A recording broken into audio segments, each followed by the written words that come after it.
G'day everyone, Jingiwala. Thanks for coming to IxDA tonight. We've got a lot of people here tonight, which is really cool.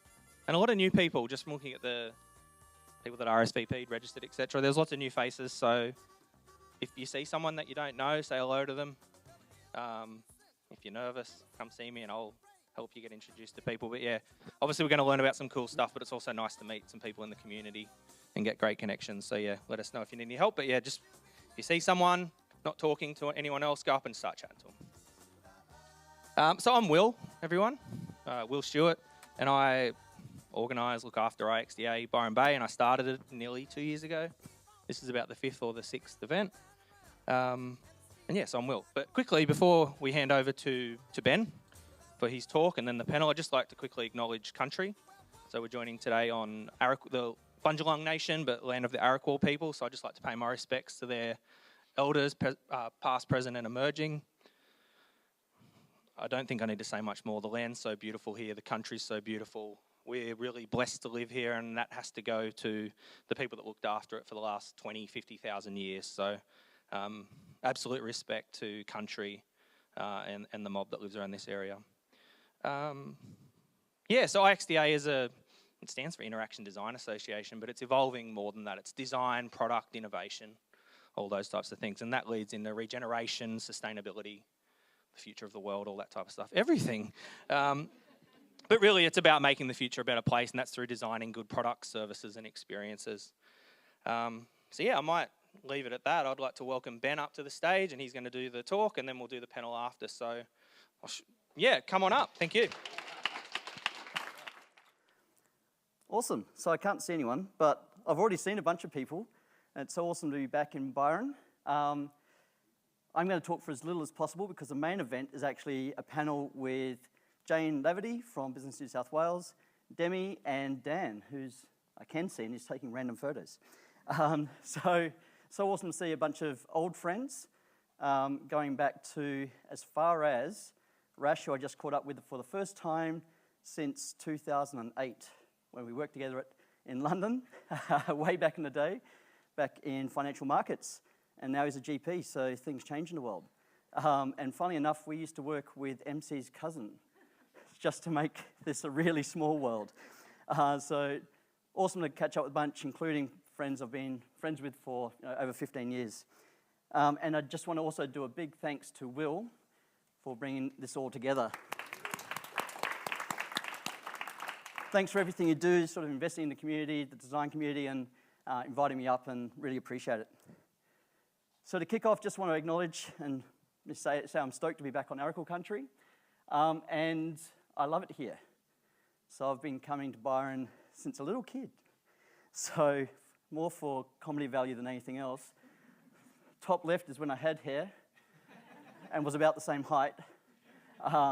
So friend's wedding, and so we had friends that lived up in Byron, so different trips over the years. And then in the bottom right is 10 years ago, when my kids were 10 years younger than they are now. So it's awesome to be back. I love it here. Very briefly, I'm Ben. Hi. I'm a designer, coach, and a founder of Dynamic 4. We're a social enterprise and B Corp, and everything we do is about how do we use leadership, design, and innovation to help create the conditions for people and communities to be happier, and that we get to live on a nice, clean, healthy planet while we do that. So how do we transition to more regenerative ways of living and doing business, and making a natural journey that everyone's part of? So the key thing that I'm hoping to talk about briefly is 3 questions which I hope are on your mind, because I keep using this regen word. What is regenerative, and why do I want it? So that's the first bit of framing. But more importantly, how do I actually put this into action? How do I design for regeneration in my own life and work? And then some actions and what next, and that will then lead into our panel chat, which is definitely the main course. So this is more scene setting, a bit of framing, but what is regen? Why do I want it? So nice and simple, to regenerate just means to refresh, to revitalize, to change for the better.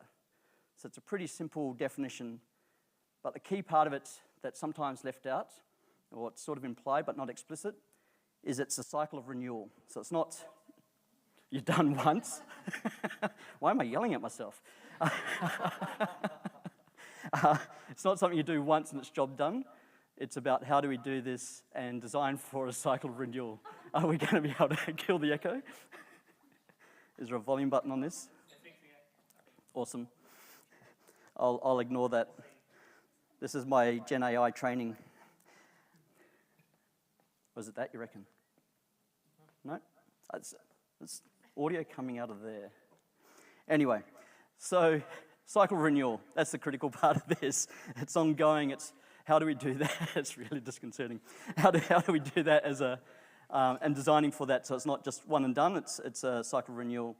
And so I talk about regen in the context of 3 nested and very integrated layers. Mute. Awesome. I don't need to hear myself more than I already hear myself. Thanks, mate. Awesome. So 3 nested and very integrated layers.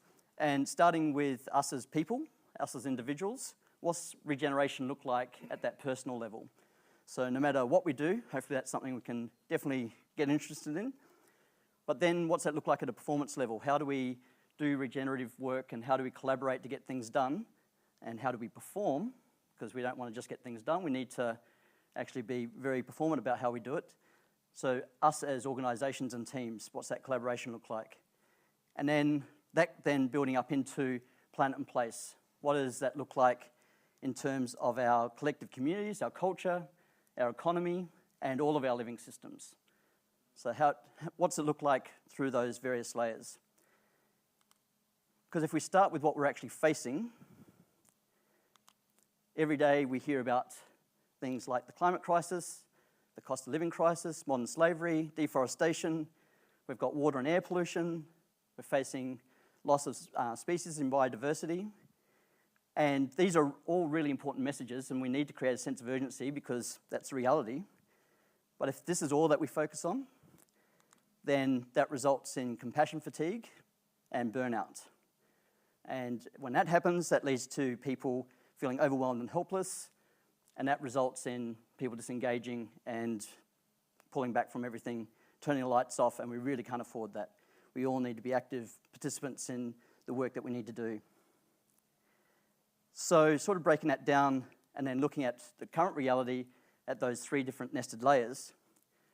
At the personal level, things that we're facing as individuals is that burnout is a growing problem. And in Australia, it's an especially growing problem. 61% of Australian workers reported that they are experiencing burnout, and that's a lot higher than 48% global average. So it's a very real problem in Australia. And when someone's experiencing burnout, it diminishes their quality of life, and there's this vicious cycle of the emotional fatigue and the physical fatigue, and that's just this vicious cycle that keeps perpetuating each other. So it's debilitating for the people experiencing it. So at that individual level, it really matters. It's a major issue. And 40% of employees cited it as a key reason of leaving their jobs. So when people are leaving, 40% said that was the primary reason. So then that's at the personal level. How does that then build up into the performance and into the economy or that larger scale? For the businesses and from a performance point of view, means much higher absenteeism, means that there's a lot more churn, and that results in lower productivity. And so that, in material ways, starts hitting performance of businesses and their profitability and ability to deliver great services. And then if you look at the economic cost at a macro scale, in Australia alone, $14 billion a year cost to the economy. And globally, $1 trillion in loss in productivity. So it has a massive impact. And hopefully it's an example of how that cascades from the personal into the performance and then all the way up to the planet and place level. So keep pulling on that performance thread, the challenge of leadership. Leadership's got a lot more tricky over the last several years. We've got a lot more expectations on us as leaders. There's a rapid change and increasing expectation.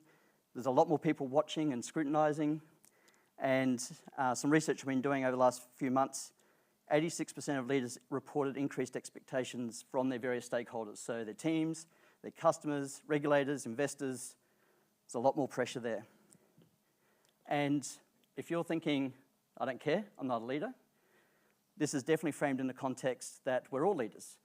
leadership starts with self-leadership and continues with self-leadership. So we're all leaders, even if we aren't leading teams and people, we're all leaders.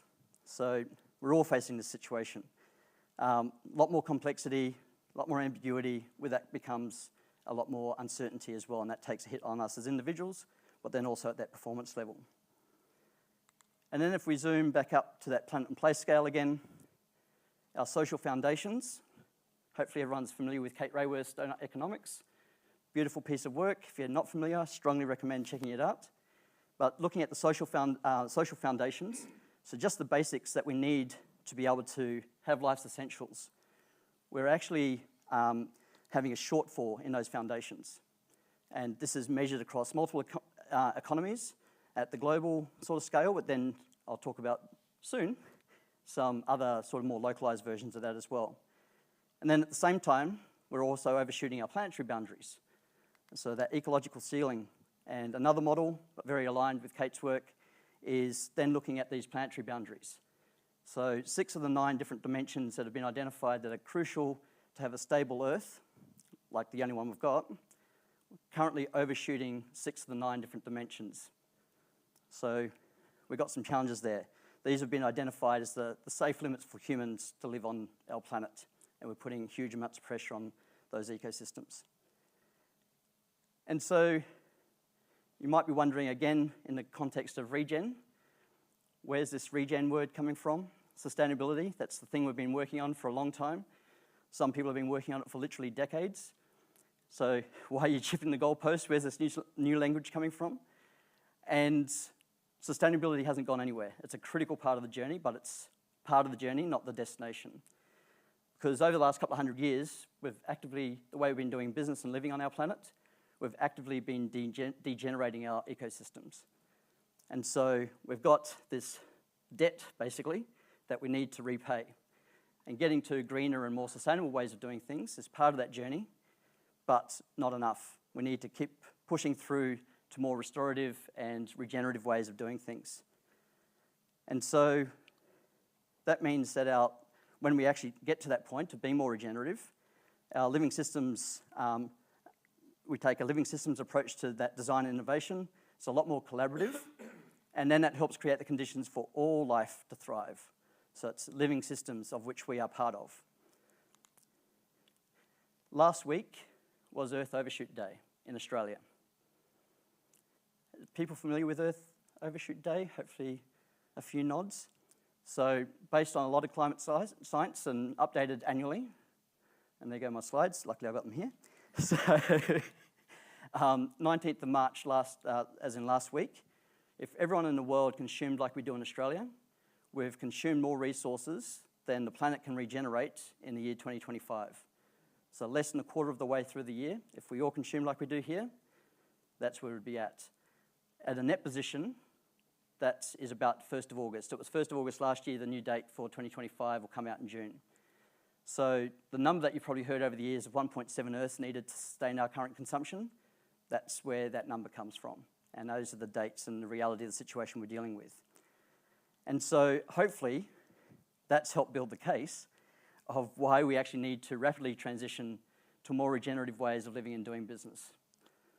It's for all of those reasons at that personal level, how we perform as organisations and teams, and then what that means for our planet and place. It's for all of those reasons that we need to make this transition. Now it's time to switch gears, because that's a bit grim. We've got plenty of work to do, is a good idea, good part of that. But for now, I invite you to daydream.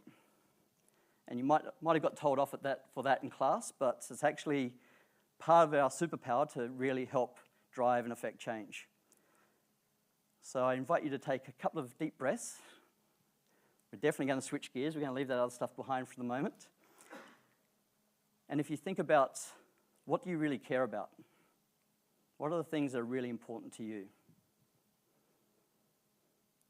And if you cast forward into the future, and you're doing the things that you really care about, the things you really love, what are you doing? How are you spending your time? Who are you doing it with?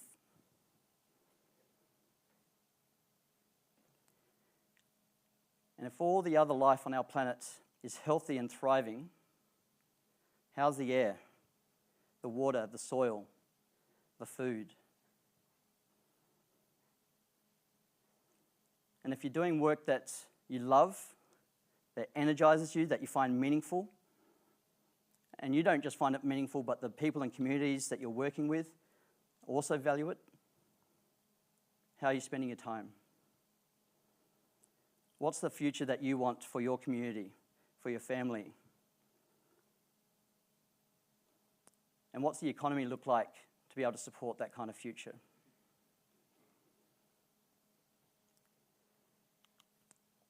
So as you go through that and do a little bit of future casting, and hopefully that made you feel nice and warm as you thought about this nice, bright, optimistic future that you want to be part of, but not just be part of, but help create. If you can make that real, bring it into the body, a bit of somatic practice if you can, whatever that looks like for you. But if you can get it past just being an abstract concept into something that you actually really care about and hold close, then that helps make it real and helps and hold on to that positive feeling. Because whatever you came up with is some version of your own purpose and vision. That's how you want to spend your time. And when we've got clarity on what that purpose and vision is, it just helps us make way better decisions. Because every day, as people, as leaders, we make decisions about our organisations, our products and services, our business models, that either get us closer to that future that we want to see or not. So if you can filter every decision you make of, does that help us get closer to that future that I want to be part of and help create, then yes. If it's going to take me further away, what are the alternatives I can pursue instead? And so that's really where I start coming into regenerative leadership design and innovation. And the way I define that, because it's an amalgam of lots of things, none of this is brand new, regen's been around for decades, but sort of bringing different pieces together, the way I sort of frame it is that it's an approach that actively works to restore and transform social, environmental, and economic systems. And again, that's for that purpose of helping create the conditions for people to be happier and to live on a nice, clean, healthy planet, and for those living systems to thrive as part of that. And putting it into action, that's where I find the regenerative leaders framework really useful to bring those different dimensions together. I'm not going to walk through them. That's something for another day. It's a thread to pull on. There's going to be a few more threads to pull on coming up as well. So as part of this, my sort of simple theory is this cascading chain of thought. So when leaders and teams increase their well-being, so that personal, and they build the skills to navigate complexity with confidence, clarity, and purpose. So that's personal behaviour, that's at that individual level. Then they solve problems that matter and that for their various stakeholders. And that results in high-performing organisations, which also means that they design, build, and launch business models, products, and services that are more regenerative. And because they're solutions that customers and teams actually love, they make money, they do great things for people on our planet, and we get to look after and increase our well-being while we do it. So that's a cascading theory. That's the target state in my mind, at least. And so the natural question is, how do I do that? How do I make that aspiration real? And that's, again, where those three nested layers come in. So I'll very quickly walk through some stuff, but I'm going to move really fast. I'll share the slides. There'll be threads to pull on because I would really much rather have a convo with our panel, and then we can dive into some real practical things in a daily life situation. But at that personal level, the very first thing is, I want you to be happy. And that can seem like a really weird thing to say to an audience who I can't actually see because I'm looking into the light. But the reason for that is when we're happy, when we're in a positive headspace, we're actually just much better at everything we do. From the happiness research, Sean Akel's research, we're over 30% better at literally anything that we do when we're in a positive headspace. And so unlike how we've kind of been conditioned and trained over many years and kind of our script tends to be, I'll just get this thing done, I'll be awesome at this thing, and then I'll be happy. I'll achieve this goal, then I'll be happy. And Sean Akel talks about we keep cognitively shifting the goalposts over the cognitive horizon. So it's never within reach. Whereas the research actually finds that happiness is at the center and success revolves around it. So that's where that 30% better, if we can work on the practical habits to build our resilience and happiness habits, then we actually increase our chances of being successful. Very quick flash of the IDGs, the inner development goals. Hopefully everyone's familiar with the sustainable development goals, but this is a framework on how we do the inner work to have any chance of actually getting us closer to those SDGs. I told you I'm moving fast now. You'll have the slides, it'll be okay. And again, in very practical terms, I really encourage you to take the time to put together your own personal wellbeing plan. And if you can do this when you're not frazzled and on the edge of burnout or past burnout, then that's even better. If you're already there, do the work anyway, but it's even better if you can do it as a preventative measure. But thinking about what do you already do that keeps you healthy and happy. Often we start talking about we need to go buy a new outfit, buy a new journal, buy a new app, all these barriers to go start a new habit to try and build our happiness. I encourage you to think about what do you actually already do and have done over recent years that helps keep you in a positive headspace. And because the reality is we're living in tricky times, you need a backup plan. It's a when, not an if. So you'll get this. You can read through that in more detail another time. And then sort of making the transition as well from the personal into performance of how do we actually get things done. And the theory of change, expressed as a logic model, is a really useful model for this. And when we're looking at the performance, we're looking at that bit in the middle. What are the things we actually do? And if you can see it, if the contrast is good enough, the circles around the outside in terms of there's a whole bunch of things that we are interested in or concerned by. So that circle of interest is huge. But being more mindful and kind to ourselves as part of being more mindful of what's our actual circle of control. And it's not much. We get to control our responses and reactions, and we can influence how people experience our work. We don't get to control it. We can control the quality of our work. We can't control how other people experience it. And then we definitely can't control those long-term impacts. So being kind to ourselves on our own expectations on what our work means, I think is really important as part of this, and being mindful about the standards and expectations we set for ourselves. Look after ourselves, do great work, but don't think we can control everything, because delusion and burnout lives on the other side of that. So that transitions us into performance. So our teams and organisations. And I'm talking to a room of people who do design, are designers. If you problem solve, you are a designer. So we all do this, and we've already been doing it for a long time. We've got the tools. So when we start talking about regeneration and taking a human-centered design and living systems approach, we've been doing this stuff forever.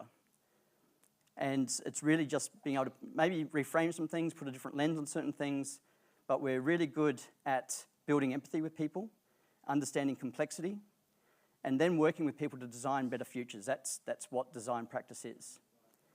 And so we have the tools. Systems thinking has become more and more common over the years as a standard part of how we do design.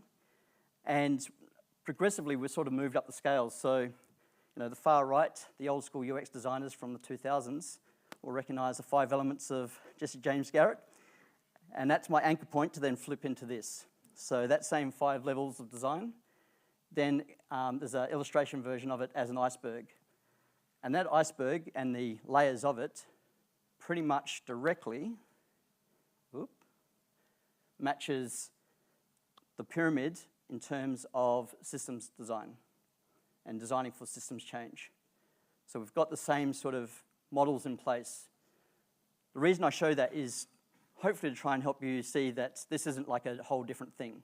It's a natural progression of what we already do, as opposed to I now need to go learn a different practice. Some of the language might be a bit different, some of the thinking might be at different scales, but we already do this work. And that's really where this awesome one, Scales of Regenerative Design, also sort of fits in, showing the nested layers of all the way down to the interface, up into systems and living systems and supply chains and all the other bits and pieces. Again, you won't be able to see that very well, but if you want to look at that, the slides will have the detail. And then very quickly, what's good business mean now? A minimum baseline is operating ethically and sustainably. That's, especially when you bring a new product or service or a whole new business to market, that's, in most industries, the minimum benchmark now. But then, because of those expectations of all the other stakeholders in the mix, then we actually need to design our business models, products, and services to be more regenerative. And you might also notice that I keep saying more regenerative. because I think this is a journey and a progress thing as opposed to you are or you aren't. Because there's also a negative scale to that, so you can be actively degenerating as well. So thinking about where you're at on that spectrum, and it's a change journey and a maturity journey, and it's not one step. But if we keep setting our sight and our purpose and vision, then hopefully we keep making decisions that move us in a better direction and closer to that future that we want to see. Whoop. Triple bottom line, hopefully it's a concept everyone's familiar with. Not just profit supremacy and shareholder primacy. It's really about how do we measure success in terms of people and planet, as well as financial economic outcomes. B Corps, hopefully again everyone's familiar with B Corps. It's B Corp month. I'm proud that my business Dynamic 4, we've been a B Corp for over 9 years now, and it's a massive global movement now. It's really expanded to closing in on 10,000 organisations or businesses globally that are certified B Corps. It is explicitly about helping create an economy and an economic system that is more regenerative. That's a key part of the purpose of a B Corp. So check B Corps out if you're not already familiar. So back up into that planet and place scale. We're not starting at ground zero. People have been doing regen for literally decades. And in Australia, we actually have really long lineage. Like a lot of the permaculture movement in the 70s was doing a lot of the stuff now that's getting picked up by regen. So, and a lot of that movement came out of Tasmania. So we've got really strong heritage and lineage in Australia. We're not starting at ground zero, and being able to recognise all of this work that's come before and work out what that looks like in different contexts, I think is a really important part of the process as well. But up at that planetary level, we've got the Sustainable Development Goals. I'm not sure if people have seen the wedding cake version before, but the nested layers of what that looks like and the clustering of the 17 goals from the perspective of the biosphere, society, and then the economy, which I really love the way that's then a more integrated view rather than just a set of tiles. I think it sort of brings it to life a little bit more and makes it a bit more real. And we already talked about the planetary boundaries. In Australia, a couple of years ago, we had our first wellbeing budget. So it's definitely a work in progress, nowhere near perfect, but the fact that we got one, I celebrated. I think it's a major step. And there is actually a dashboard with metrics that show how things are progressing for that. Circular economy movement has been going awesome and growing as well. And then Kate Raworth's donut economics. Like that is really centred and shows in very practical terms the new economic model and how we think about social foundations and the ecological ceiling, but then being able to do it in very practical ways, including there's a bunch of regen movements. There's Sydney and Melbourne. These are their two donuts where they've mapped what that donut looks like for those two cities. And there's Regen Brisbane that I know is in action as well. I think they're in the process of mapping their donut at the moment.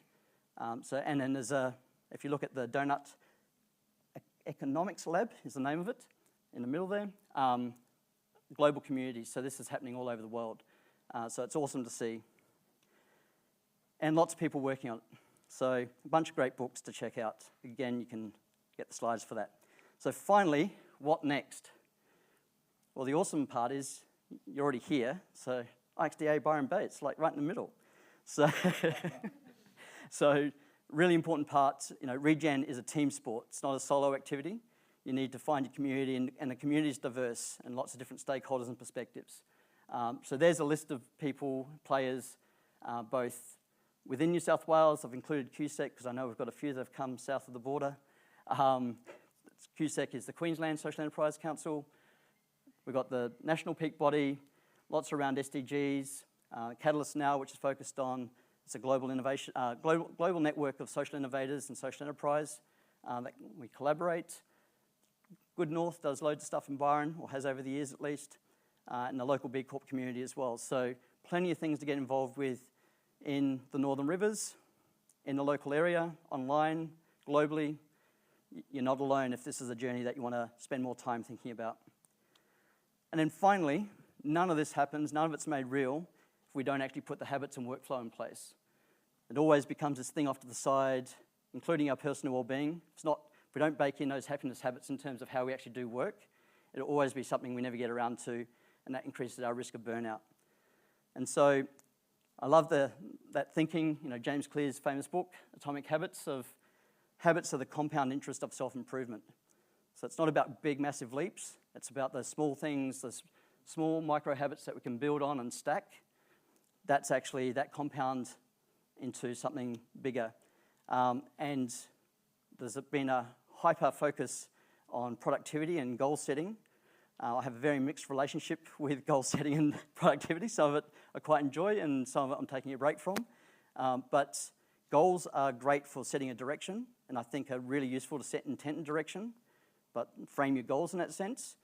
And systems and our habits are actually best for making progress. And all of this stuff is about making progress as opposed to these big one-step type things. So finally, so I can stop talking, we can all talk together, I really hope that you'll make decisions that accelerate our transition to more regenerative ways of living and doing business, because our worldview shapes our design, and then regen starts as a mindset and our way of seeing the world. That becomes action, and through action we actually build confidence. So action leads to confidence. If you wait for confidence before you take action, nothing's ever going to happen. But we actually actively build confidence by taking action. As designers and people in this room, we value diverse perspectives and lived experience as part of that. We practice adaptive leadership. We take a human-centered and living systems approach to solving problems. And through all of those things stacking on each other, we then make decisions that actually do accelerate that transition to more regenerative ways of living and doing business. So my call to action is, do that please. More of that. And let's collaborate and have fun solving problems that matter. Thank you. And if you hit that QR code, you'll get a bunch of my spam. Mostly my Instagram photos and stuff and music reviews. But you'll also get, I'll put the slides as a link on that QR code, hopefully tomorrow. And now we get to transition into the key question of how do we design for regeneration in our own life and work.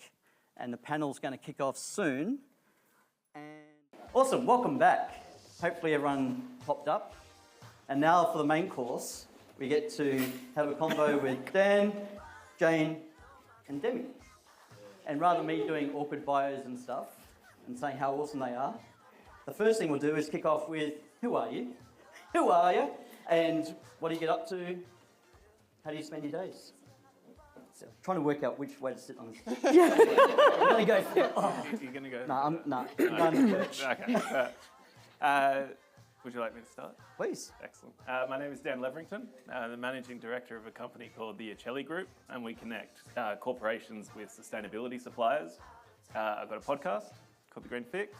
I write a newsletter called Honey Drops. I help my best mate who owns a wine shop in Lennox called Culture. I do that on a Sunday so we can have a day off. And yeah, just try to be active, sleep, read, listen to lots of podcasts. Yeah, keep the brain busy. And what's Ocelli mean? So Ocelli is the secondary visual system that a bee uses to guide itself by the sun. And I came up with, I realised that it was the name for me to use after seeing Cedar from Flowhive actually at a Q&A a few years back, talking about the bee ecosystem as I was figuring out my business model, and it made a lot of sense. So I went home the next day and went through the A to Z of the bee glossary. And I was like, there's got to be a name in there somewhere. And yeah, as soon as I saw Ocelli, my heart was taken. Nice. Yeah. Awesome. Jane, tell us a tale. A tale. Ooh, it's very loud, isn't it? Gosh, frightening myself. Hi, everyone. So my name's Jane Laverty. I'm the Regional Director for Business New South Wales, and I look after the Northern Rivers, just over 30,000 businesses in our region and growing, which really excites me. I get up every day to get out there and advocate for business and find out what their pain points are, understand the challenges that businesses are being faced with, but also the opportunities that they have, and do everything in my power to make sure that businesses are able to operate and thrive in a good environment and a good business environment, but also in a good community environment. And I think we're very lucky that businesses get to do that in this region. I'm also a really big advocate for the Northern Rivers as a place for us all to live, to bring up our families and to grow our businesses. The Northern Rivers, just in case anyone's not exactly sure, goes from Tweed Heads down to Grafton, out to Casino and Kyogle, so the 7 local government areas that make this region fantastic. We border with Queensland, so we're one of the furthest regions from where the government of our state happens. And so I'm often doing advocacy to ensure that we get our fair share of investment from government, because we are competing with the southeast Queensland juggernaut that it is. It's a bit of a double-edged sword. It brings us some good things, but it also is a challenge for us. And I want to ensure that the Northern Rivers is in a really good place to be competitive, to attract that business investment, but also to retain the skills and the talent that we need in our region for businesses to thrive.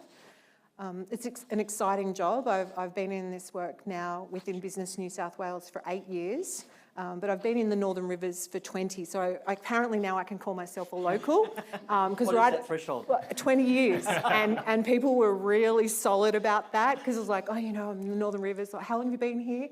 Yeah, no, that's not enough. So now I'm really excited to call myself a local to the region, and doing everything in my power to encourage others to come into our region and to find out when they do come here, what's working, what's not.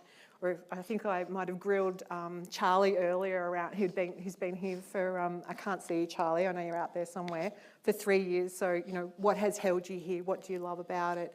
Because it's only by listening to people and what they're enjoying here, or where they're getting some sandpaper moments, that I can do something about it. And passionate about connecting people. So I talk about that in threads. So I love having conversations with business leaders and community leaders, finding out what their passions are, and then connecting people. Always thinking, oh, I think that person really needs to know this person. They can make some great things happen. Awesome. And I haven't known you long, but I can see that in action all the time. And a big shout out to Dan, which I didn't do earlier as well, we've been peer coaching accountability buddies for the last 2.5 years, and I've had a huge amount of value from that. So thanks, mate. And vice versa. So I'm curious how we go really weird and deep in different convos, so doing that in front of a bunch of people could get interesting. But I'll try and make sure that we're not going down that. Demi, tell me a tale. Please. Hi everyone, I'm Demi. I actually work at TAFE New South Wales as well. So I work in the same team as Will. I do human-centred design, and it's probably a big reason why I'm on this panel, because I'm constantly peppering Will with how to be more sustainable and regenerative in our design. I think this is him being like, talk to them. Not annoying me with this stuff, guys.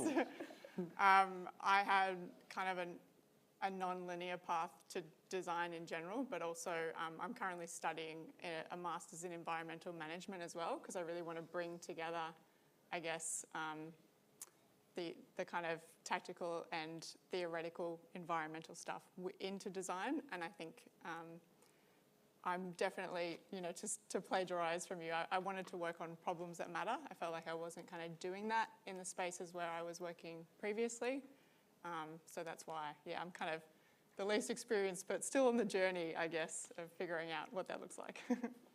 And that great saying from Action Learning, there are no experts in complex challenges. So we're all beginners, we're all learning, and this is all emergent practice and I think coming to it, as we all should, with that humility and empathy, is a critical part of the process as well.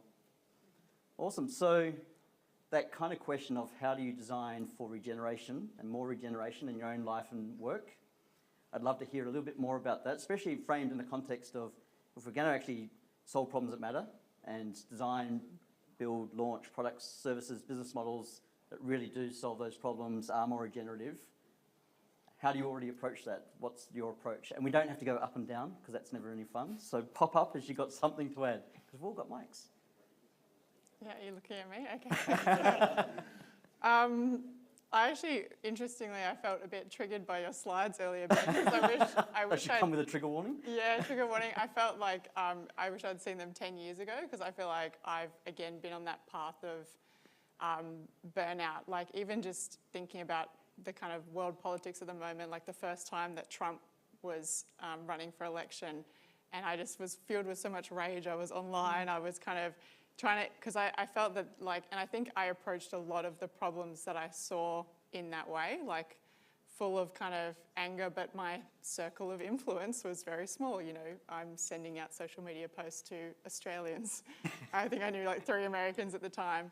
And I think the way that I approach it now is I'm trying to kind of take a step back from I guess the ego of thinking that you can solve every problem or these big problems that kind of come up, and kind of trying to prioritize what I engage with so that it actually can kind of get a tangible result, because I felt like I was investing a lot of time and energy in things, but not actually, I mean, if I'm real, there were no outcomes. Like, I wasn't actually getting anywhere.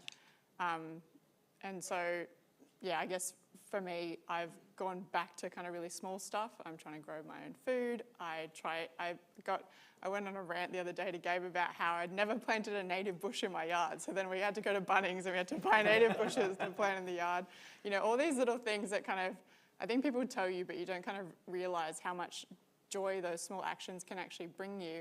And again, on that Atomic Habits, great book, Atomic Habits, but when you look back in kind of like 5 or 10 years and think, what have I done? It's the little things that I think actually compound and add up. Whereas the other stuff is, yeah, it was kind of just a big energy drain, and I didn't have anything really to show for it except a lot of anger at the world and burnout. So that my approach now is to actually just don't think the small stuff is too small, even though the problems are really big. So that's, yeah. Was it something that led to that change in approach perspective? Oh, lots. Yeah, I mean, lots of things. I think that I feel like obviously there's always a desire to be authentic. So we're all hypocrites really, because we all live in systems that kind of create us to be hypocrites, in the sense that we want to do the right thing by the planet, but because of the system that we're in, it's really hard to go against the grain. So again, I was trying to do a lot of things to make myself feel authentic and my values aligned to the choices that I made. But again, that kind of can, when you hyperfixate on some of those things, that can also lead to burnout, because and now I've kind of got the like 80% is good enough mentality. Overachiever. But, you know, I think that it wasn't one particular moment, but it was just kind of lots of constant like failings and constant feelings of like, what am I doing? And like, I can't get it right, and just kind of constantly being frustrated with myself.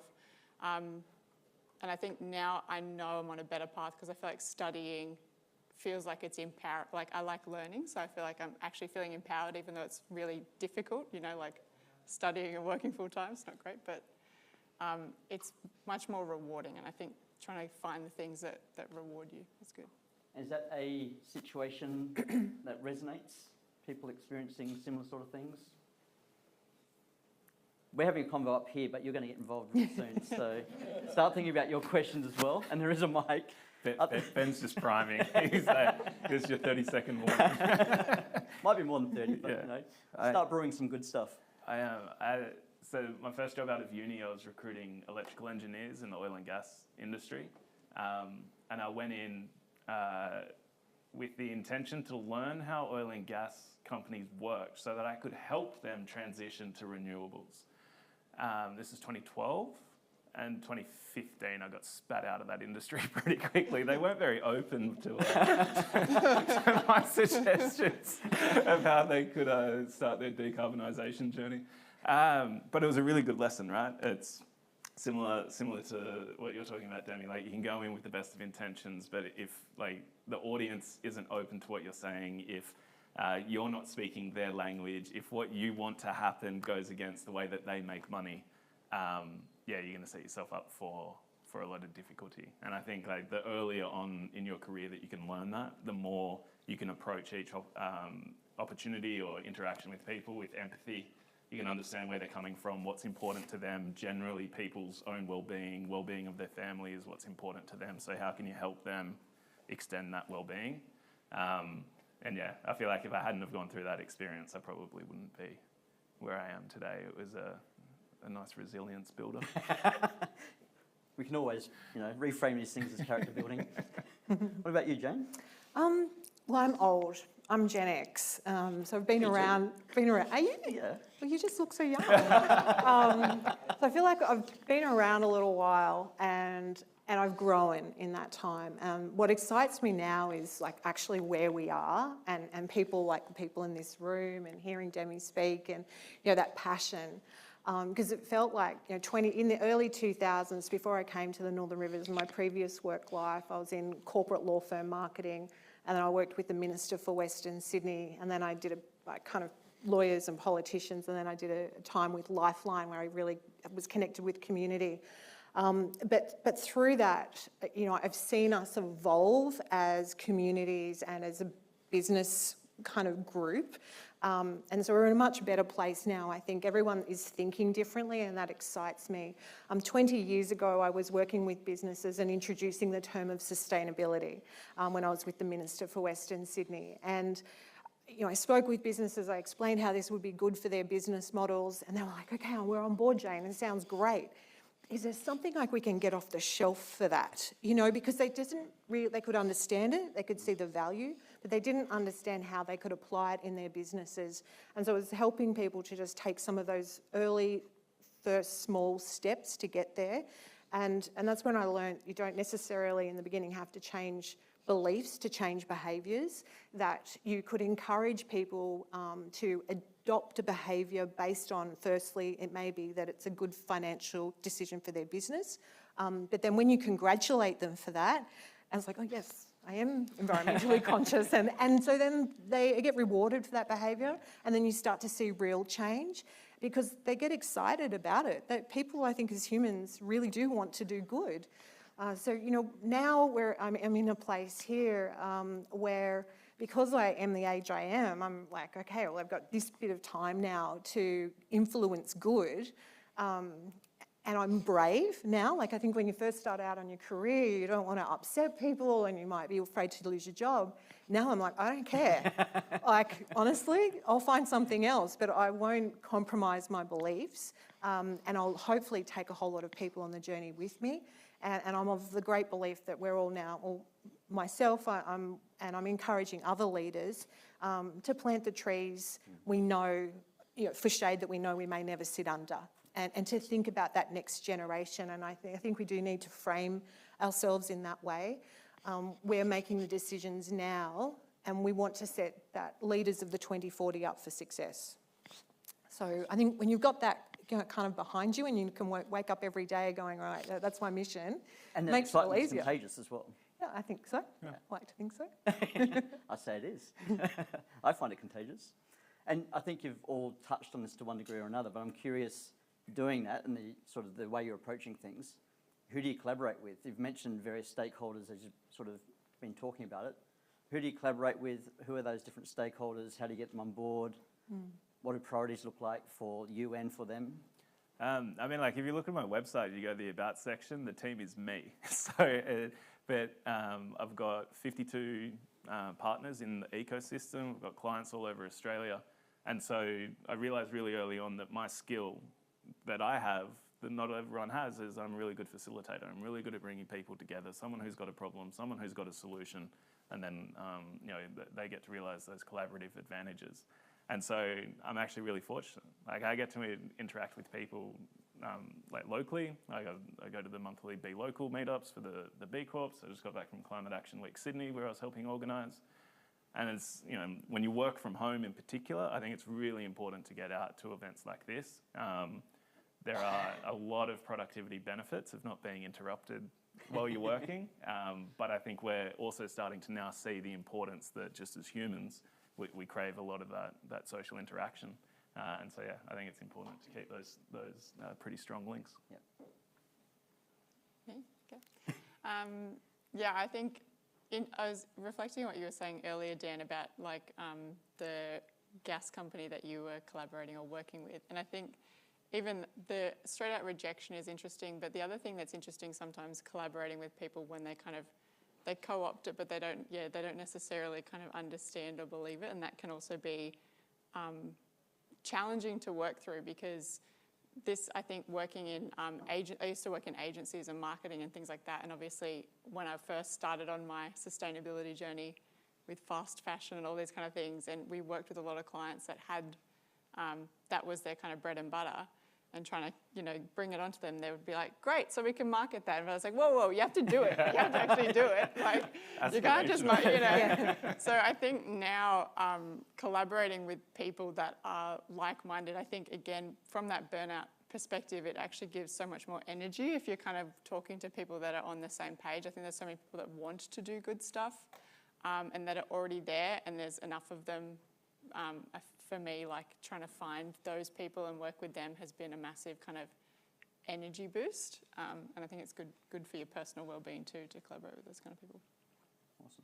Yeah, definitely. And I think of collaboration, like people talk about it a lot, and I've been in situations, where it can just completely fall over, and there's usually two things that stop it. One is the need to own, and the other is ego.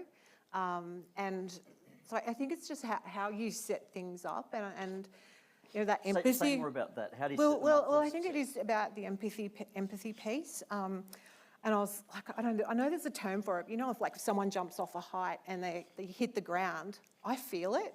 It's like some kinetic thing, but I feel like, and that's how I try to place myself when thinking about design as well, and project design and project delivery.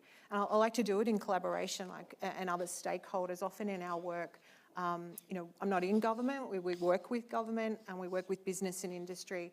And a good way to start is that empathy piece, and have everyone talk about what they need out of a project and out of something that you want to collaborate on, and then be as invested in making sure the person or the other people around the table get the outcome they need, and then be the same for you and the outcome you need. And if you can start from that space and keep reminding each other of that, you usually get to the end of it, with a really good project delivery and outcome.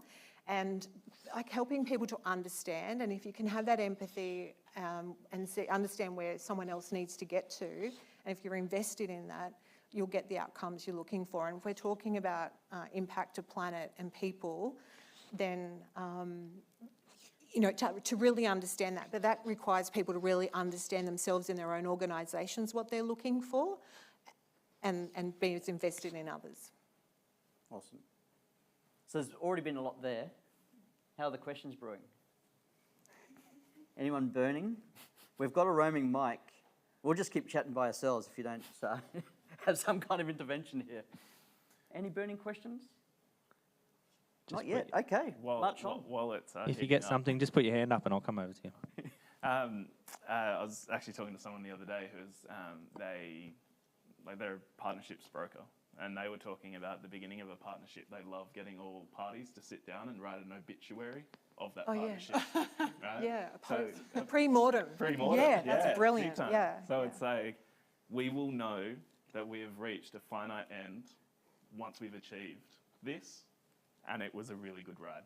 And I really like that as like a really quite simple concept that actually can save a lot of heartache of people just not knowing when to stop. And like the example they used was, when we've fed 12,000 children, not solved world hunger. That's like the scope creep disappears because it's so obvious what you're trying to achieve. Yeah, definitely. Like you said, and we had a great session with Ben earlier today where we brought a group of leaders together, and Ben took us through a design thinking process where we were all focused on what we could do to support the Byron Bay Wildlife Sanctuary as a tourism destination and as a place that looks after, rescues, rehabilitates and releases wildlife. The idea was that we would all learn, apply that and give that team some real gold. Imagine having 30 of these guys all around the table and business leaders, and being able to take that information back into your business, but then go and apply it into your own business. So just that generosity and giving back, and understanding that end game of what you could actually achieve was amazing. Yeah. And we all get so much value when we share as well. It's not like a one unidirectional. It's sort of, we get that reciprocal sharing. If you want to learn something, go teach it, because then you sort of get that two-way thing going on. Yeah, and I just feel like where we live and the quality of people who live here and the journeys that people have had to get here, we just have such a rich vein of talent to tap into always.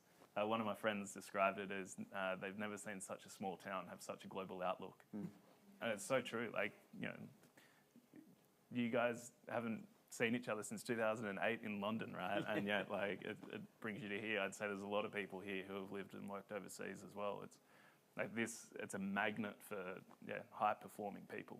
And yeah, I love events like this where you just get some really fascinating people in the room together.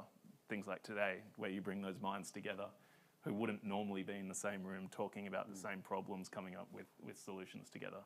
But there's, a lot of power in that. Agreed. And you might have even started answering this next one as part of that, but especially from a Northern Rivers perspective, what are some of the trends that you've been seeing sort of emerging and how they played out over the last recent years? What's going on?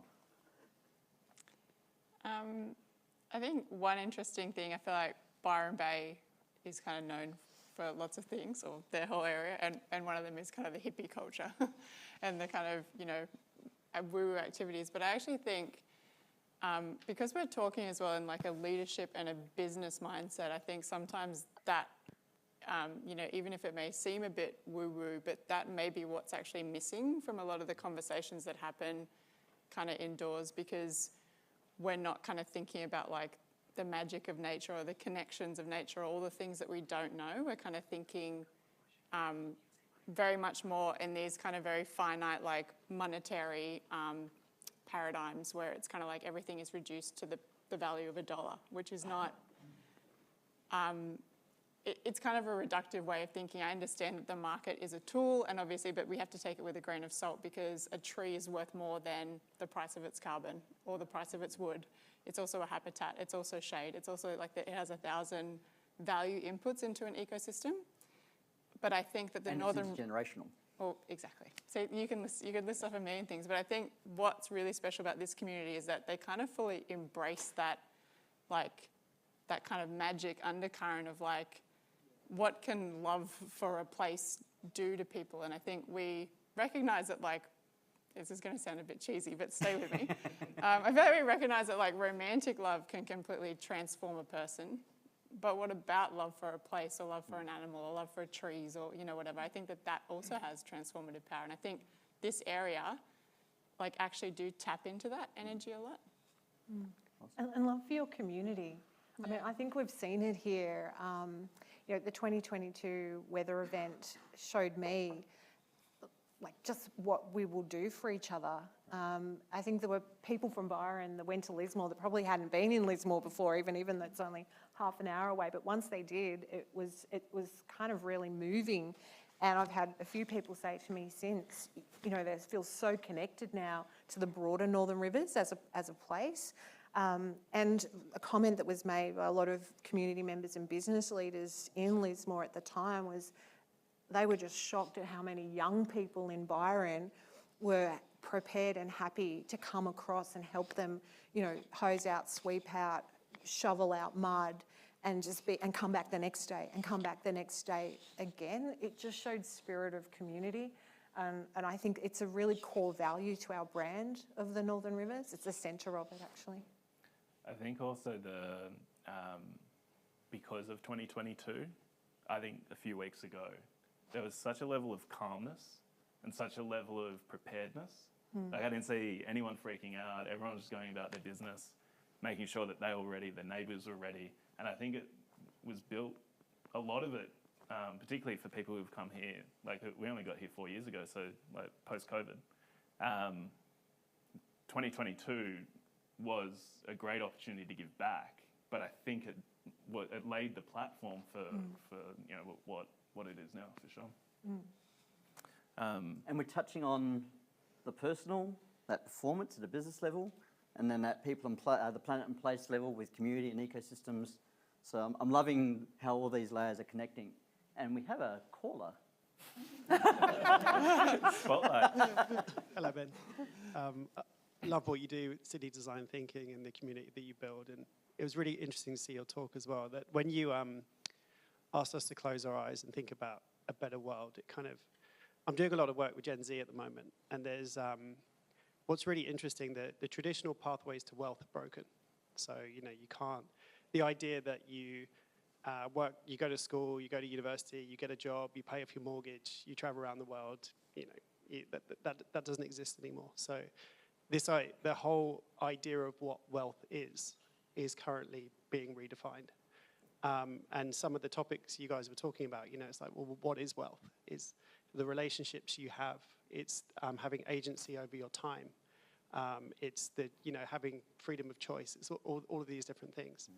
So when you think about it at a personal level, it kind of transcends any kind of monetary. And I know as we get older, our work has to have more purpose and we want more being. But I guess my question, and I'm trying to form it while I kind of go on this ramble, but, you know, I'm curious to know your, you know, so I actually picked this up from a podcast, talking about podcasts with Scott Galloway, and he has Sahil Bloom, who written The 5 Different Types of Wealth. It's a fantastic book. But curious to know what you think as a panel about this whole topic of wealth and this whole new, you know, I really feel for Gen Z and the world that they're coming into and how they're having to redefine that and what that plays into sustainability and regen thinking. And while you're pondering, I'm going to do a quick shout out for Sadi. 8 forms of capital as a model, which is also then very related into the different types of wealth. Local expert sitting right there, definitely have lots of yarns with Sadi, so he's not far away, you can reach him. Play on. I'll have a quick stab. I think if you look at the metrics of health, right, people are getting more sick. People are working harder, yet losing their homes, going broke, divorce rates are up. Like clearly, there is a misalignment in the economic system, right? And so I think that is why sustainability, particularly in the corporate space, which is probably the area that I'm most comfortable speaking about, I think that is why it's become such a big focus, because you've got all these stakeholders, investors who don't want their investments to go to zero, insurers who will start charging companies more, like higher premiums if they're in locations that don't have climate transition action plans, customers who are wanting more agency, particularly with what's happening from a geopolitical perspective. But then you've got employees. So there's people that are the engine room of your revenue, want to be coming to work, feeling like they're making a positive difference on the world, considering, if you think of people who are 25 now, think of the world events that have happened since they were born. Like, it has been a huge, huge shock to humanity. And then they leave uni, either go straight into COVID or are trying to finish high school, or they're at uni during COVID. And I think they've just seen this social contract that we were told of work hard, save money, buy a house, have a family, etc., doesn't actually work anymore. So you see the rise of Bitcoin, you see the rise of scams, you see like there's a whole lot of social stuff going on there. But I think that's where the purpose-driven space comes in, the B Corps come in, renewables come in, so that people feel like at the end of the day, not only are they doing well, but they're also doing good. And I think that's long-term, that's where the growth area is going to be, because otherwise people are just going to burn out and their friends are going to burn out, and yeah, it will not be a happy society. And just quickly on that, since you used the being well and doing well, that's eudaimonic happiness. That's how Aristotle defined happiness. So it's not just the hedonistic version, which is also important, of joy in the moment, but the long-term fulfillment is eudaimonic, and that's being well and doing well as a definition of happiness. Yeah, and the whole wealth thing is, I think, for a lot of people, certainty and confidence and security, because it could be at any value, that wealth, but what you really, I think, people are looking for, and that's why I think families are just so important today, and we've lost some of that. We probably talk about generations before, and the village raised the children and all of that, and globalization has shifted a lot of that happening, but I think more and more as a parent of like the Gen Zs, I think we're really focused on it, and other parents that I speak to now, we want to kind of, if the wealth's not there, even though we can transition that wealth, we want to make sure the confidence, security, and kind of knowing your family's got your back is there. And I think that's where community comes into play even more, a part of that as well. So there's still that village kind of mentality on things. From a business and industry perspective, I do talk about these topics with business and industry leaders quite a bit because I do put pressure on them to think about that future, that 2040, and what do we need to be doing today to set our young people up. And we used to be really good in this region at exporting our 18 to 25-year-olds. Since COVID, more of them have stayed, and because they were kind of pushed to, but then they realised, oh wow, we actually live in a great region, why would I want to go anywhere else? And the data is also showing that people that grew up here and have moved away are coming back sooner, and that's because the workforce is changing, hybrid roles, and entrepreneurship, and you can breathe your everyday air, but it's not like your Northern Rivers air. We go really good entrepreneurs here, so they're coming back and they're doing things more from this region. But even still, with those business leaders, they want to attract that generation into their business. They know that that is the future, and they're talking a lot about their workforce development. And we recently held a forum where leaders talked about now not reviewing their websites, this is just one example, but not reviewing their websites to attract more clients, reviewing their websites and how they present to the potential attraction, the talent audience, and how they're going to draw these young people in. And the first thing they're looking at is their own sustainability credential, because young people coming in for interviews, and as soon as they do the usual stuff, and then they say, do you have any questions? And then they're very forward and saying, and yes, so what are you doing for the planet? Or what are you doing for your community? And if they don't have an answer, they don't actually secure that talent into their business. So their mindset as leaders is changing because they want the best talent coming into the region, and they want the best talent coming into their business. I'm also talking with them about how are we rewarding that talent, and also talking about housing in the Northern Rivers, because that's the next discussion that's being had. And I've not had as many conversations about housing as I've had in the last 3 years with business and industry leaders. It's their thing. I've had grown people, adults, cry because they've lost the talent that they needed to sustain their business because that person couldn't get housing that was affordable or even available. So we need to have a really multifaceted attack at this to get it right for our region and for our young people. I'm going to take a slightly different pivot on that question. I feel like the wealth for me is, if we're looking kind of bigger, it's that real inequality between, I don't think it's ethical for billionaires to exist. I think our democracy can't function if we have billionaires, because it means that my vote doesn't actually mean as much as your vote if you're a billionaire. And I know that there's always been ways for people to influence things in that sense, but that scale is becoming kind of a bit more and more of it's growing and growing and growing.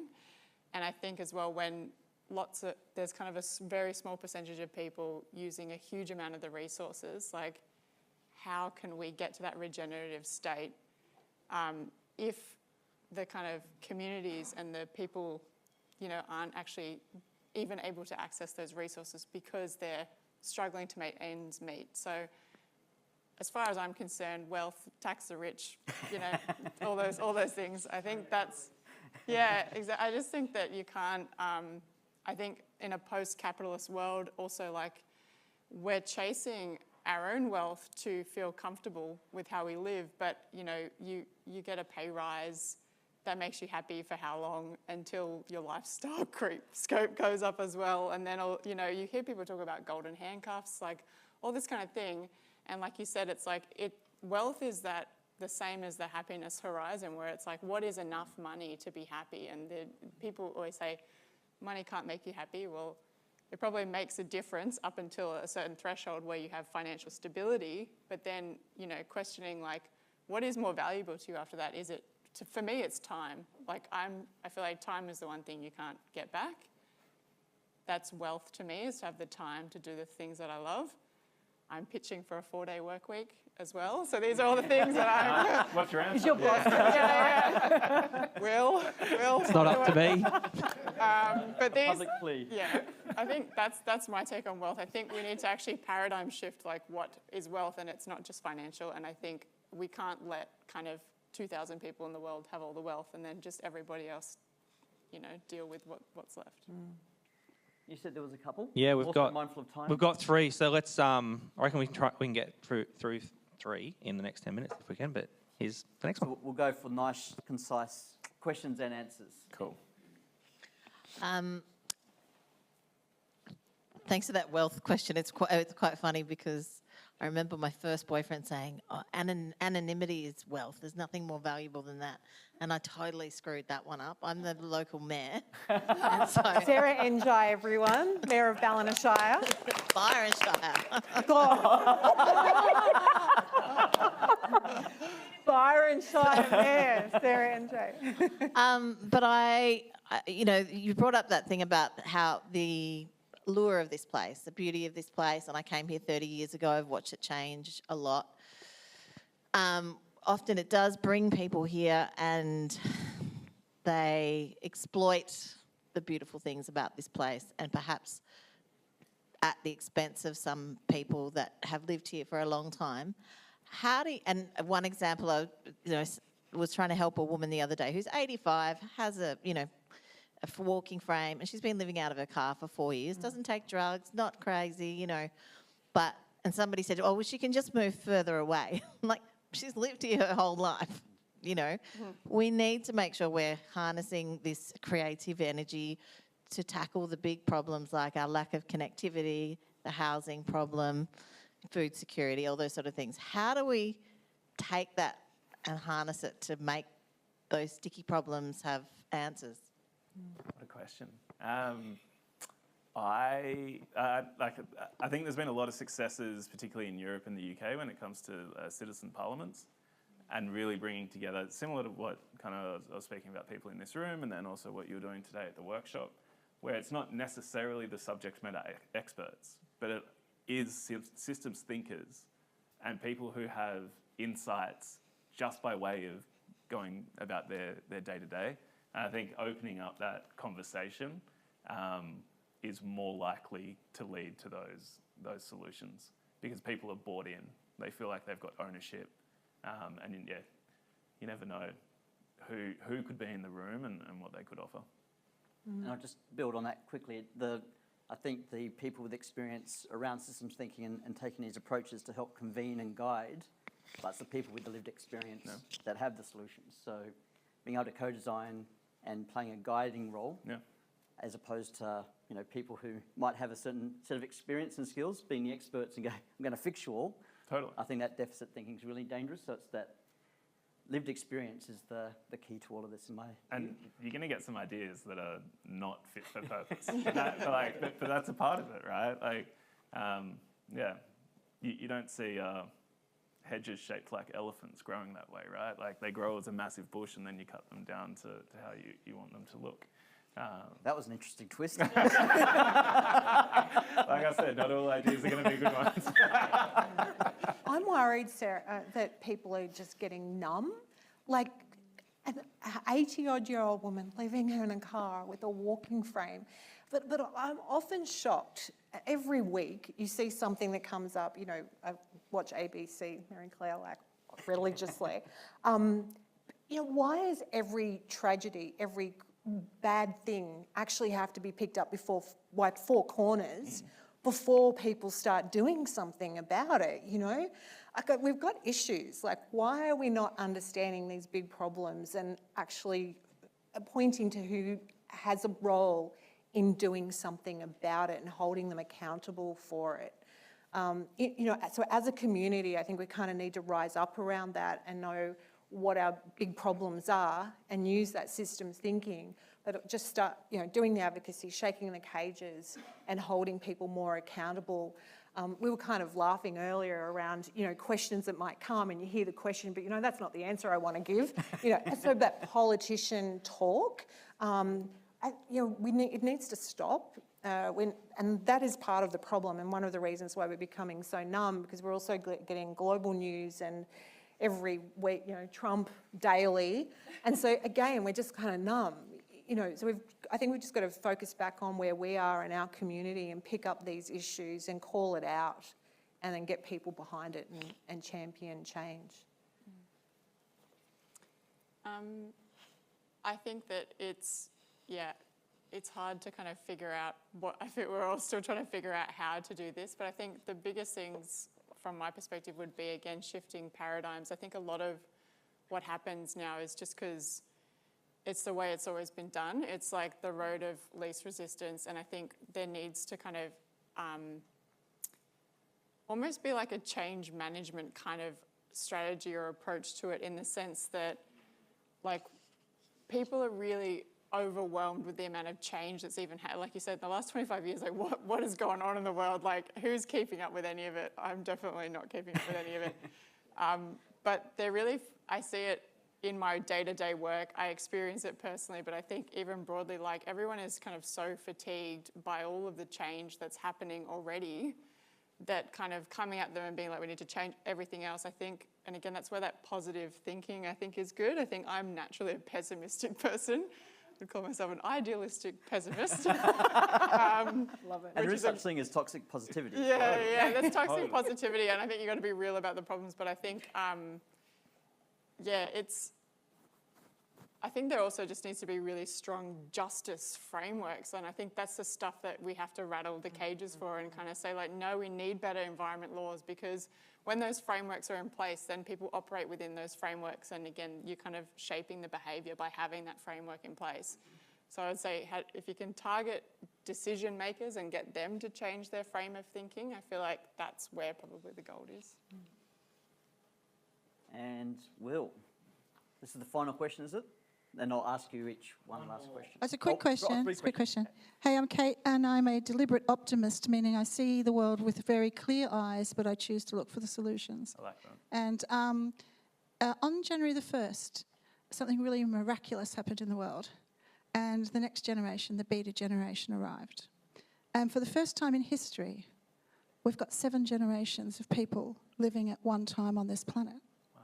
Do you think that if we look at, traditional culture, who often say, planning for the 7 generations before, like the decisions we make today impact that 7th generation away from us. Do you think the fact we've got 7 generations that we can actually see now will make it easier for people to lean into regenerative thinking for that 7th generation? Because one day, the builders who are the beginning and the beaters of these 7 generations. The beaters will be the builders, if you know what I mean. Mm. Do you think it's going to be easier because people can see it? And should we talk about that more? Yep. I told you it was a quick one. No, totally. Because, I mean, like I think where regenerative thinking, like where the rubber hits the road, is where it stops being a theory. And that vision is massive, right? Like some people, some people, particularly in sustainability, react well because they're reminded of their grandchildren, like their children and their grandchildren. Some people, honestly, could not give a stuff. But I think there's enough people who give a stuff for that to really start, taking hold, for sure. Ladies and gentlemen, this is Kate McQuillan, who is the founder and creator of Dirt Girl World, so who's been instrumental in a life spent in actually educating and helping a lot of those generations to actually understand and value our land, its connection to First Nations, what it gives us in nutrition and food, what it gives us in life. I think the original earthing. And so thank you, Kate, for that question and kind of raising with us where we're at, because we probably, unless you just sit with a futurist or a statistician, you kind of don't know those things. We all walk away tonight knowing we're in 7 generations. And I think it is really important, and I think it's something we all need to really talk about more and make it part of our discussions. And maybe that is with the whole messaging of everything that we're talking about and talked about tonight. When we're in our friendship groups, our family groups, be brave and courageous and start the conversations and get everyone talking about it. We need to talk about it more if we want to see the change and we want that recognition. I think we just need more conversations and be the ones to initiate those conversations. Yeah, I think it's a powerful tool for sure. I think sometimes I kind of feel like the generational debate is sometimes a double-edged sword. I think sometimes it puts in false dichotomies of kind of like millennials are this and, you know, Gen X are this and all this kind of thing, which doesn't, I think if we, sometimes focusing more on like what we all benefit out of it and not just kind of like, oh, we've got to do it for that generation in the future is also an appropriate approach. I think we just need to pull whatever levers motivate people, and that everyone's going to be motivated differently. So I think it's a very valid lever to pull for sure.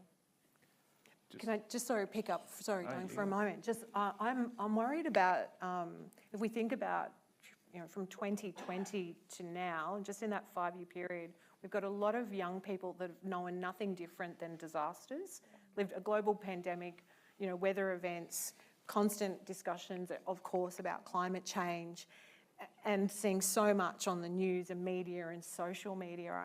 I am worried, and I agree with you in terms of all of it, but sometimes you need to segment to understand a problem and actually put some solutions in place as well, and just recognise something has happened, and we will look back in 10 years and go, okay, it was that period of time and what that group lived through that's shifted the way they think, contribute and work and literally live and potentially have relationships and families. And so if we're kind of recognising things early means we can put some measures into place, and also, you know, talk to those in power of government and where funds may need to go in mental health or family support to do it now. Don't wait to see the result of something we know has been a crisis to fix the problem then.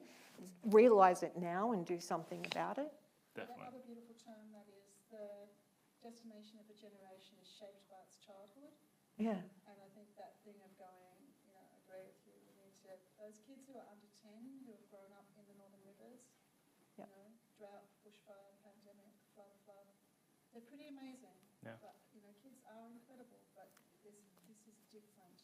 Cost of living crisis. You know, when I heard that with the Lismore event, you know, there were young people who now didn't have a job, but they were bringing the most income to the family table. The family was relying on that part-time job a young person had. You know, there's some real challenges here that need to be addressed. And I mean, like Kate does this so well, but the giving younger generations actions and agency in a world where they're just being bombarded is, I think, the most important thing. And then obviously they go on and influence their parents, which is great. But I think also, pardon me, one of the days at Climate Action Week Sydney was Future Generations, and it was Gen Z and just having phenomenal presentations. And one of the questions was, what can the older generations do to help your generation? And the fastest response was, don't dismiss our ideas out of hand. Like, we know what we're talking about, so listen to us.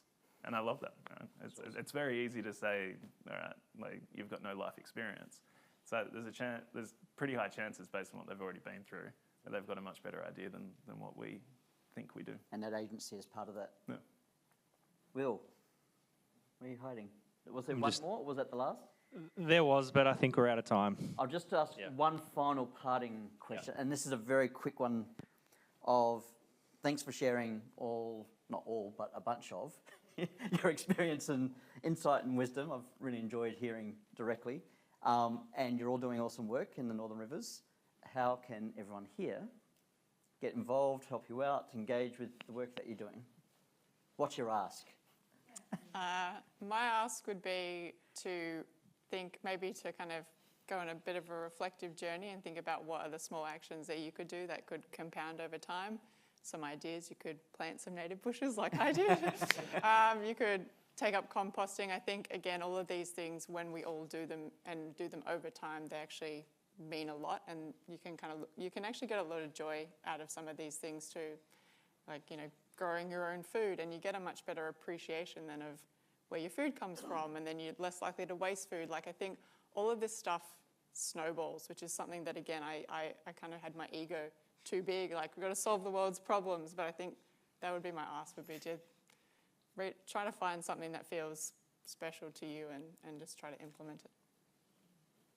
Okay, I'll be really specific because I'm very excited about a project that we're leading this year through some funding from the New South Wales Government and a pre-election commitment by Janelle Saffin, who is the local MP for Lismore. She's also just taken up the role as Minister for Small Business, Minister for the North Coast, our region, and Minister for Recovery. With this funding, we've been charged to do what's called Prosper Northern Rivers, with a capital E and R at the end of Prosper for economic revitalisation, economic recovery. And it's a regional, so the whole of Northern Rivers economic and environment plan with a view to 2040. The project really revolves around high levels of engagement and understanding the needs of our community and business and industry. So it's business and industry led, which is quite different. You normally see these plans or strategies being developed by government, and this is a and which is fine. That I'm not saying anything negative about government, but often it's done with sort of managing aspirations, because often when government do things at any level, it's then we, the community, expect, well, if they said and they develop the plan, then they have to deliver it. And that's always a challenge with governments when they're in different cycles. There's only so much that they can commit to delivering or have the capacity to. But as business and industry driving it, it means that we can be aspirational, we can think big, and everyone's idea of the biggest idea can be quite different and diverse. There's an opportunity for every leader, community and business leader, to be part of this project. We're hosting a forum on the 10th of April, so via Will, I'll send out some information. At that forum, we have 100 places, and we're looking for a diversity of people, community, business leaders from across the whole of the region. So in a sense, it's invitation, but I think what the people that are here tonight would give us is that diversity of understanding and opinion and thoughts and ideas and aspirations for the Northern Rivers, and what do we need to ensure we've got that really brilliant future going forward, and us being the leaders of the early 20s to ensure the success for our future generation of the 2040s. So it's an invitation to be part of shaping the future. Awesome. Very cool. The corporate sustainability space sounds like it happens in the big cities, but really it's made up of companies within those corporations' supply chains. So if you hear of anyone that is hearing about sustainability for the first time, being asked by one of their customers for environmental information and they don't know what to do, shoot me a message, loop me in. I'm more than happy to have a chat. And then I think I'm big on reaching across the aisle at the moment. And I think try to listen to why people think differently to you, and also try to understand why they think differently to you. Because I think it will generally fall somewhere under Maslow's hierarchy. And if you can understand that, then I think you're in a much better position to break some bread with them. Yeah. Awesome. Thank you. And back to you in the studio, Will. Thank you. Thanks, everyone. Thank you very much to our amazing panel. I think we probably could have kept going for another hour to be honest, but TAFE, our amazing TAFE team. So thank you to the TAFE team. We have to thank them. Just for a bit of context. I think I'm on. This is a TAFE classroom right now. You are in a learning experience. So the cameramen and women and the team are all learning and doing, well, there's a bunch of teachers, but there's a bunch of learners as well. So they're studying at TAFE. So you're actually giving them a real use case and example to learn. So they're not just sitting in a classroom and doing theory. This is a real thing. So thank you very much to our TAFE teachers and students for staying back tonight. I'd love to continue the conversation. So if anyone wants to come down to the North Byron Hotel after this, you're welcome to come down. If you don't want to come, that's fine too. Thanks for coming. No pressure. But yeah, just to thank a couple of people. Obviously, a lot of work goes into putting these events together, and that's not possible without the support of various partners and sponsors. So Business New South Wales, Jane, Chloe, thank you so much. Really appreciate it. Just Digital people, so I've got Kieran up the back. It's normally Rob, but Kieran, for some reason, let him go on a holiday to Las Vegas. TAFE, I've already thanked them, but they've also given us this space because it's a community event. They haven't charged us for the space, which is really awesome. Dynamic 4, which is Ben's company. So Ben's come up here and travelled up from Sydney, so I really appreciate that. And the beer. Where's Darcy? Thank you, from Spangled Drongo Brewing. They have been our most consistent sponsor of events, I have to say. Every single one since the first IxDA, which about 6 people came to. So thanks, Darcy. I really appreciate your support. And buy their beers. They're awesome. I don't think I've missed anything. If I had, I'm sorry. But thanks heaps for coming. There'll be another one in May and then another one in July. If you're on the meetup group, you'll get a notification. But yeah, thanks.